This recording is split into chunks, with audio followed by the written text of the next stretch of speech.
I'm Lindsay. And I'm Sarah, and together we're the co-founders of Whale Tales, a living library of cetacean stories. And today we are talking about sei whales, or Bryde's whales, or Eden's whales, or any of the above, or all of the above. Who knows? Stay tuned. Plus, an amazing sei whale tale. So sit back and enjoy as we dive right in.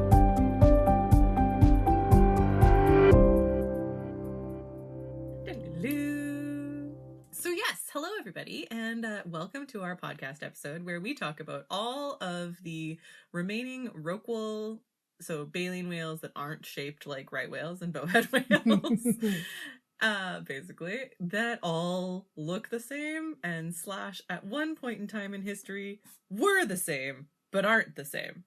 The end. We did it. Podcast over. So, sei whales are the third largest whale species after blue whales and fin whales, and they're one of the most poorly understood of all the baleen whales. They were heavily hunted in the modern whaling era, but their current distribution, migration patterns, and behavior are not well studied. There are two subspecies of sei whales, Balenoptera borealis shingali in the southern hemisphere, and Balenoptera borealis in the northern hemisphere. From a distance, sei whales could be confused with other rorqual whales like blue, fin, or Bryde's whales, but they should be easy to distinguish from blue and fin whales due to the latter species' unique coloring and size. However, telling them apart from Bryde's whales is extremely challenging, and it is likely that even in the scientific literature, there are a number of misidentifications. So here's a guide to telling the difference between Bryde's whales and sei whales to start with, and we'll talk about all of the other ones in a bit. Size-wise, adult sei whales and Bryde's whales can reach a similar size. Size in terms of weight, not going to help you. Though, to be fair, weight in whales this big is just they're just heavy. They're just heavy. Yeah, like this one weighs this many tons and this one weighs this many tons. I'm like, that is no way a helpful identification guide. Exactly. They both weigh between 20 and 30 tons, so not particularly helpful in telling them apart. Nor is length really helpful because, although, like you said, Sarah, the difference between a sei whale and a Bryde's whale when it comes to comparing to a fin and a blue whale, like there is a distinctly bigger one, though fins and the blues are a lot bigger than the seis and the Bryde's. The difference in length between the seis and the Bryde's is not very distinct. An adult sei whale can reach up to about 15 to 18 meters in length, while Bryde's whales are generally a little bit smaller, like 13 to 15 meters in length. But if you're appropriately distanced from them, as you should be when you're watching whales, then that is really hard, and you could just be looking at a not fully grown sei whale or a fully grown Bryde's whale. A juvenile blue whale or fin whale, or you've never seen a blue whale and don't really understand how much bigger they actually are. Be like, that's a really big whale. I bet it's a blue whale. Exactly. Now, to make matters even more confusing, and why this has been a very confusing and challenging topic for scientists for, as we will get to, decades, if not actually centuries. At first glance, Bryde's and sei whales look almost identical, which is why they're very easily confused for each other, along with what we've already said. In fact, both whalers and researchers couldn't tell the difference between the two for many years, and they still make mistakes. Theoretically, sei whales are a slightly lighter gray color than Bryde's whales, but with natural variation accounted for there, Bryde's whales might be light gray. So, the actual physiological difference that is categorically always different between Bryde's whales and all of the whales that have mistakenly been called or considered Bryde's whales, again, we'll get there, versus sei whale is this would actually be where drones come in handy, if you are legally allowed to use drones safely around them. Be appropriate. Looking at the top of their head, where their blowhole is, and then looking along their rostrum, so as if you were thinking about the grooves of their throat opening up underneath there, but looking at the dorsal side or the top side, the sei whale has one ridge going sort of from the very, very tip of their rostrum to the blowhole, whereas Bryde's whales have 3. They have one long one down the middle and then one on either side. And I'm sure Linz will put up some pictures on our Instagram feed. It is a very marked difference when you get that especially rare view Yeah. of the top of a head of a whale. So sei whales are found in both hemispheres and are found in more temperate waters than Brydes. Seis travel as far south as Antarctica and as north as Iceland, but not into the polar ice seas. Brydes are known as the tropical whales. They're found in both hemispheres, but only inhabit the warmer waters between 40 degrees and 40 degrees south and north. Population size, it's estimated that the global population of sei whales stands at around 50,000, making them endangered on the IUCN Red List, and Brydes, the global population is unknown because of reasons that we're about to tell you, and their status is listed as least concern. Experienced whale watchers may be able to tell the species apart by looking at their dive behavior. For example, in the Hauraki Gulf of New Zealand, Brydes whales typically surface 3 to 5 times over several minutes before undertaking a longer dive for approximately 5 minutes. They do not show their tail flukes when diving, but they do arch their back and their tailstock. Sei whales dive for a similar length of time, but instead of arching their back, they often just simply sink below the surface. Though again, you could just have one who chooses to dive differently that day. Makes me think of the Homer Simpson gif of like slowly backing into the hedges. Just like sei whales. Sei whales are like, what? I wasn't here. Yeah. Swim speed is another way that might be used to tell these species apart. Sei whales are one of the fastest species of baleen whales, with records reaching up to 30 knots or 55 kilometers per hour, compared to Brydes whales, who are slightly slower with a fastest swim speed of about 13 knots or 24 kilometers per hour. However, both are capable of swimming faster for short periods of time if they want to. So again, not a conclusive decider between the two. I thought that was confusing. Yeah, exactly. Much more. We have to talk about the Brydes whales in the room. Brydes whale, or possibly more appropriately, the Brydes whale complex, comprises 3 species of rorqual, possibly 4.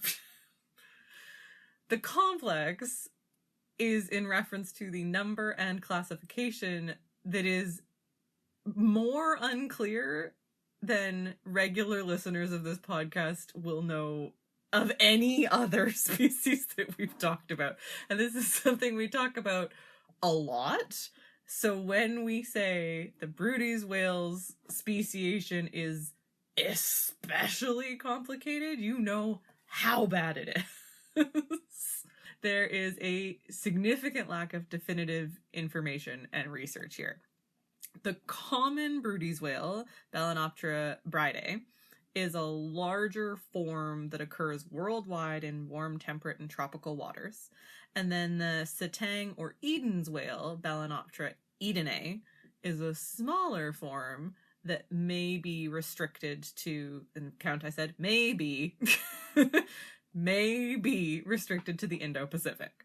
Also smaller than the Eden's whale, which is the smaller Brydes whale, is the coastal form of the Brydes whale, which is found off of southern Africa. And perhaps another form in the Indo-Pacific, also where the Eden's whale is, differs in skull morphology, so that's tentatively called the Indo-Pacific Brydes whale. Oh no. But we're not done! I know! So that's just the 4 that are still kind of called Brydes whales.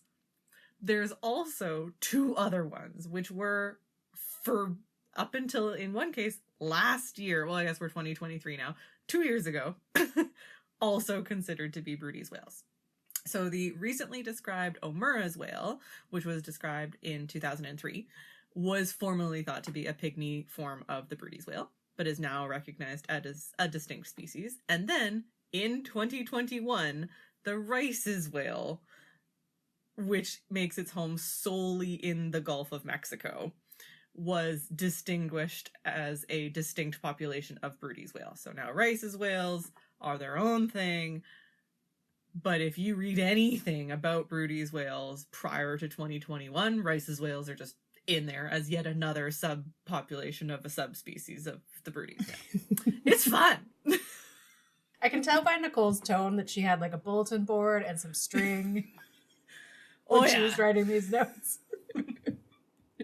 Oh yeah. Okay, here we go. A brief timeline in the whale's history. Let's try to not go crazy. Starting from the first specimen to now with their official new names. So 1879, the Eden's whale was described based on a small baleen whale that stranded in Myanmar. The name recognizes Ashley Eden, a chief commissioner of the British Burma, now Myanmar, who helped save the first specimen. And then in 1913, the Bryde's whale, Balanoptera brudii, is described from baleen whales that were caught by whalers working in South Africa. The Bryde's whales are named for Johan Bryde, a Norwegian who built the first whaling stations in South Africa in the early 20th century. Of course, by 1913, people had been whaling for these whales and otherwise interacting with these whales, and they just took until 1913 before they finally gave them an official scientific designation as separate from all the other whales that they were catching and observing. Fast forward from 1913 to 1950. Eden's whales and Bryde's whales are grouped together as a single species, Balanoptera edeni, with the English common name of Bryde's whales. Try and keep both names. Decades of debate follow as to whether the two species should remain the same or be separated. So then, 1954, a skull of a Bryde's-like whale was found on the coast of Louisiana, and the skull was archived at the Louisiana State University Museum of Natural Sciences. Remember that skull because I'm pretty sure it's going to come back later. And then in 1965, Dale W. Rice first published evidence that the Bryde's whales are present in the Gulf of Mexico.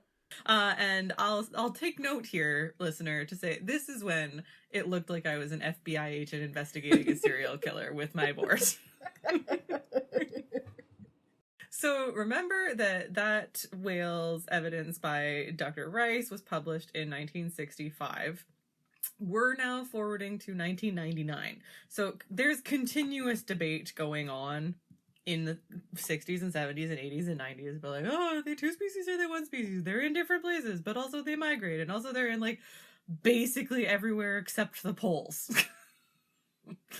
So in 1999, NOAA's Southeast Fisheries Science Center determines that the Bryde's whale in the Gulf of Mexico is, wait for it, staying there year round. They're residents. They don't leave. Why did it take so long? Okay, so then in 2003, Japanese scientists describe a separate baleen whale species, the Omuras, based on the morphology of a skull and genetic analysis of mitochondrial DNA. This species is closely related to Bryde's. Hideo Omura was a researcher at the Whale Research Institute in Tokyo. Okay, so then in 2014, NOAA's Southeast Fisheries Science Center, again, scientists from there describe an evolutionarily distinct lineage of the Bryde's whale in the Gulf of Mexico, based again on the genetic analysis of mitochondrial DNA. This group of whales becomes known as the Gulf of Mexico Bryde's whale.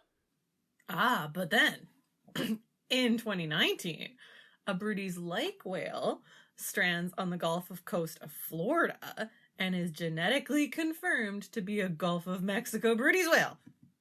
Scientists performed a necropsy and collected the entire specimen, which is really the first time that like modern scientists were able to do this, including the intact skull. Oh, we're going back to the skull.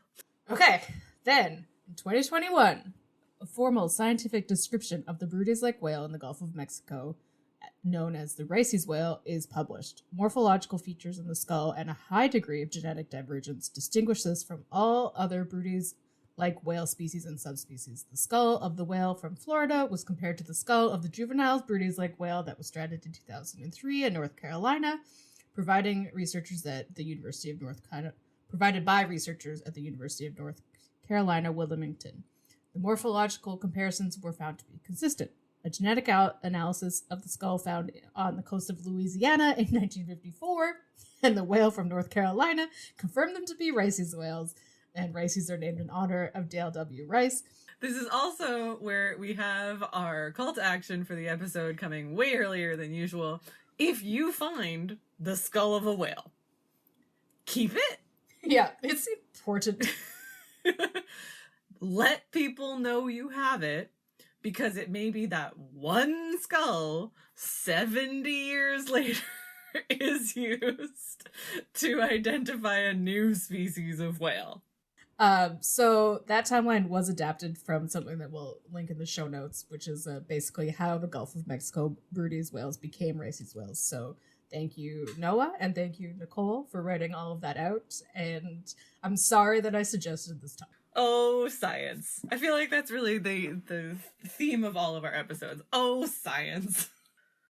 Okay, so now that we've all taken a break from that brain twist, we want to take a moment to tell you how we can support the podcast and everything we do at Whale Tales. You can join us by becoming a patron at patreon.com/whaletales.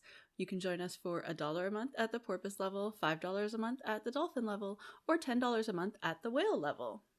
Each level comes with a variety of perks, including polls, discounts on merch, thank you postcards signed by all three of us in the rare instance that we all get to be in the same place at the same time, access to extended interviews and stories with guests, and you can even produce your own Fun Flipper Fact segment of the pod.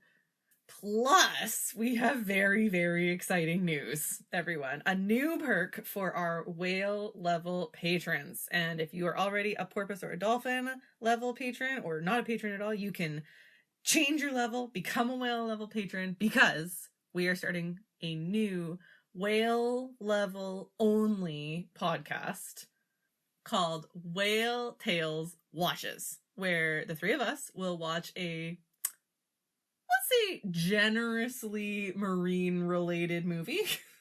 Being generous with the description of what is marine related. Hopefully it has some kind of sedation in it. And then we will talk about it and talk about what they got right scientifically, what they did not scientifically, and generally share our thoughts and hilarity around it. And as a special launch for this month's Whale Tales Watch for our whale level patrons, the three of us watched Big Miracle. The 20-something movie with John Krasinski and Drew Barrymore, based on a true story about 3 gray whales that got stuck in the ice in Alaska. It was a movie about a really cool thing, but the episode is fantastic. So that's a pretty exciting new thing that we're working on every couple of months, hopefully. But we want to thank all of our patrons for supporting us for this whole time. You guys are amazing. But if you aren't able to support us financially, there's still lots of things you can do to help us out. You can leave us a rating or a review on your podcast platform of choice, like Apple Podcasts or Spotify, which will help other people find the podcast. And you can also tell your sciencey, cetacean, podcast-loving friends all about the podcast and everything we do at Whale Tales so that they can join in too. You can follow us on social media at whaletales_org. Plus, you can send us your feedback so that you can help us keep making the podcast even better for you and everybody else who listens. Thank you so much. Okay.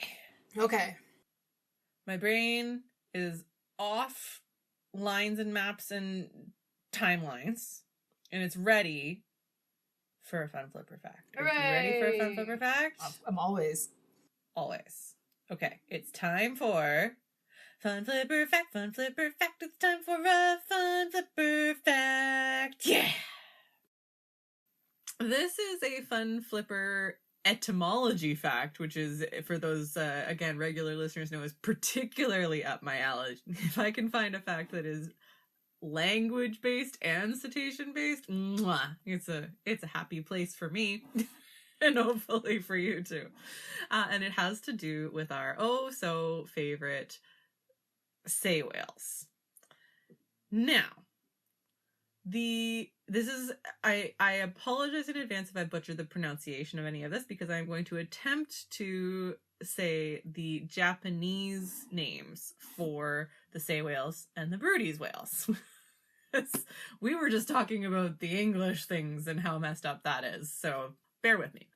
In Japan, early whalers called the Bryde's whale the anchovy or the iwashi whale, because it preys on anchovies. That makes total sense to me. Great. Then, as modern whaling shifted to the Sanriku area, the whalers started to confuse the sei whale with the iwashi or Bryde's or anchovy whale. Incidentally, sei whales also eat anchovy. It's a dominant prey for both species, especially in Japanese waters. So now, Bryde's whales in Japanese are called Netari Kujira, which is the look-alike whale. Oh no. Instead of the anchovy whale. They're called the look-alike whale or the Netari Kujira because they look like sei whales. Just in case anyone was wondering why Latin names exist. Oh, I love our job. And that's your fun flipper fact. I think it's time for a story. It is time for a story.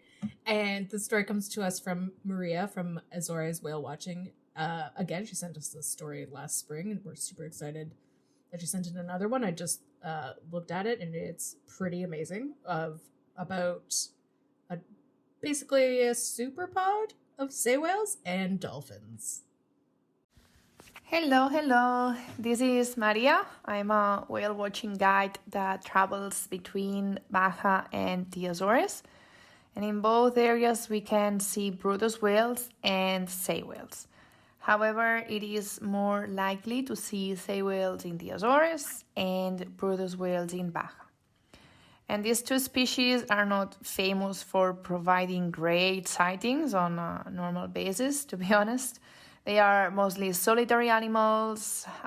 They blow few times and spend little time at the surface. They swim quite fast, and when they travel in small groups, we cannot see any socializing from the boat or any activity. They don't leave the tail out of the water when they dive. So as you can imagine, that it's not the ideal whale that you want to find for a whale watching tour, right? So many guides don't stay with them for a long time. But never say never, of course. I don't know exactly what caused it, but starting at the end of August and lasting until October 2022, we had an upwelling that allowed a lot of bait to grow in the area, and huge schools of small fish were around the islands of Fayal and Pico in the Azores. This opportunity brought dozens of sei whales and hundreds, even thousands of dolphins to feast on that fish. And I was on the boat the first time that we spotted it. We went out after the directions that the lookout had given to us, as we always do, really. And we knew that there were baleen whales around, and we went to search for them. And the first thing that we saw was a lot of dolphins, like hundreds of them, maybe even 1,000. And they seemed to be feeding. So a lot of splashes, fast moves, the characteristic birds, the coral waters flying around, also catching the fish. And then we saw a blow. We approached the whale and we identified it as a sei whale, which are the third biggest whales, right? And as a curiosity, sei means pollock in Norwegian, and pollock is a North Atlantic fish that competes with sei whales for the same small prey. So they feed on the same species of smaller fish. And in consequence, they are found at the same time in the same area in Norway. So we follow that whale for a bit, and we spotted another blow far away. and then another one closer, and then another one far away, and at some point we just lost count. But there were more than 10 sei whales in the area, and there were hundreds of different species of dolphins. Mostly there were Atlantic spotted dolphins and common dolphins there, and of course the Cory shearwaters and the terns. All of them were feasting on the fish. So we were speechless because of what we were seeing, right? I had never seen anything like that before. Dozens of whales with hundreds of dolphins feasting the birds. It was the best sighting of sei whales ever. But it was not the last, because fish, dolphins, and whales stayed in the area for a while, and over a month. Like in almost every tour, the whales were around lunch feeding, so we could see them opening their big mouths at the surface, expanding these throat grooves. We saw the brush-like baleen plates and dolphins here and there, birds. And so all together in that massive feeding event, it was crazy. And at some point, of course, most of the whales left. Probably there was no more fish anymore. But I had reports that in November, some of the whales were still around. So besides the obvious, which are those sightings that were crazy, what was a bit weird as well is that we usually see the baleen whales in earlier in the year, like between February and June in the Azores. So not in the fall or autumn, right? So it's true that for some of the species, like the sei whales, the migration patterns are not well defined yet, but we were a bit surprised to see them around the islands until that late. And of course, I couldn't stay there forever. I had to move on to go to the season in Baja. And I'm sad that I left the islands before the feast was over. So I missed many sightings of those whales thriving. But yet I'm grateful that I could witness that, right? It's by far the best sighting of sei whales that I could have wished for. So I'm very happy, and of course, I feel blessed to have experienced that. Amazing. Thank you so much, Maria, for that incredible story. I can't wait until we can come visit you. Okay. Before we wrap up the podcast, though, we wanted to share with you something that you can do to help the ocean and the whales that are in it. And today, it turns out, we were all chatting, and all three of us have plans in the near future to safely and more effectively dispose of some dangerous materials that we have accumulated in our lives. For example, I picked up the if I've ever thrown out laptops a that I'm taking, or and they were gotten so rid of a dusty they smartphone left because like a I didn't thick know film how. of dust on But my it turns out sweatshirt, there's which a was recycling place great right before I was going to eat that dinner. will wipe them It's and fun. dispose of them I found an as best iPod they the other can, day and from really great. So I don't we'll know be doing that this weekend. where. Also, then I went to go look for it again, and I couldn't Yeah, find it. So maybe I just imagined it, but burdensome to have I'm going to these look items again in your because house, I don't but want it in also my house feels anymore. somehow If it's real safer or than not. just getting rid of them, however. So it takes a little bit of diligence and work to dispose of them appropriately. Obviously, it's better to have less stuff, but we are in the real world, and sometimes you need to get a new cell phone. And so, yeah, figuring out how to safely dispose of those. And also, while we're in that neighborhood, we're going to the transfer station, which has a zero waste center, and they take things like old books that are so out of date that you can't sell them or give them away even to anybody, and they figure out the best ways to get rid of those, whether that's maybe somewhere out there somebody does want them or just recycling. So yeah, it should be fun. There is, if you live in Vancouver, which I know a lot of you don't, but there are drop-off events for small electronic waste and also like clothes and shoes and pillows and all that stuff that's in your house that you don't know what to do with. So they are around, and I'm sure that other places have them too. You can just, for ours, you can just Google City of Vancouver waste drop-off and find some dates near you and make sure that you write them down so you don't forget, like we did last year. and get rid of some stuff. And if you're someone who, like me, has been doing a lot of printing at home as we fill in kindergarten registration forms, you may have some empty ink cartridges. Because you know what? Ink cartridges don't last as long as you remember them lasting when you have your own at-home printer. And I have discovered that Staples, at least in Canada, will take old ink cartridges for refilling. So you take them there and they have a special sort of recycling center for ink cartridges and they refill them, and then they have a special sale area where you can buy reusable to a sense ink cartridges. You might not get the same one that you... And what's very handy for me is that there is a Staples right next to the London Drugs where I take my soft plastics for recycling. So that's my lunchtime plan tomorrow. Hooray! That actually is kind of a good point. If you have things that you don't know how to dispose of properly, maybe start with where you bought them. So like the place you bought your printer cartridges or the place you bought something that came in plastic packaging, and see if they have any options available for recycling. And I know in the States, TerraCycle, I think, is a place where you can get boxes, and you can recycle all sorts of crazy stuff there. But the main thing is to do your research, because you never know. Like, there's all sorts of things that I don't know how to get rid of, and some of it is like obvious. Like I have a vase that leaks, and like I don't know what to do with this. So Google is your friend and helps you get rid of stuff so it doesn't have to go in the dumpster, which is better for everybody. Hooray! And I think that brings us to the end of our episode. So we would love to hear your thoughts on this episode, or of course any episode. So please visit our website whale-tales.org to find links to all of our social media handles so that you can drop us a line.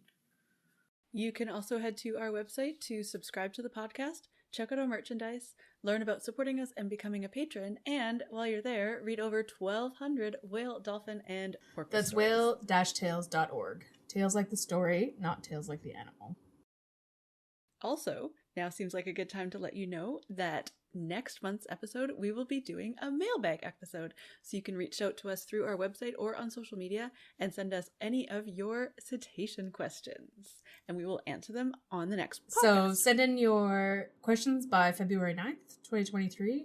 And we will get them answered, hopefully. Unless they're too complicated and make Nicole cry. No, I usually get very excited. Also, if you've seen a cetacean, we would love to add your story to our library. Click the share link on our website. You can contact us on social media, or you can email us a voice memo and tell us all about your incredible encounter. Finally, we want to acknowledge that we recorded today's episode on the unceded territories of the Coast Salish peoples and the Musqueam, Squamish, and Tsleil-Waututh nations, as well as the homelands of the Tsawwassen First Nation. Thank you again so much for listening and for supporting us. We hope you have a whaley great day.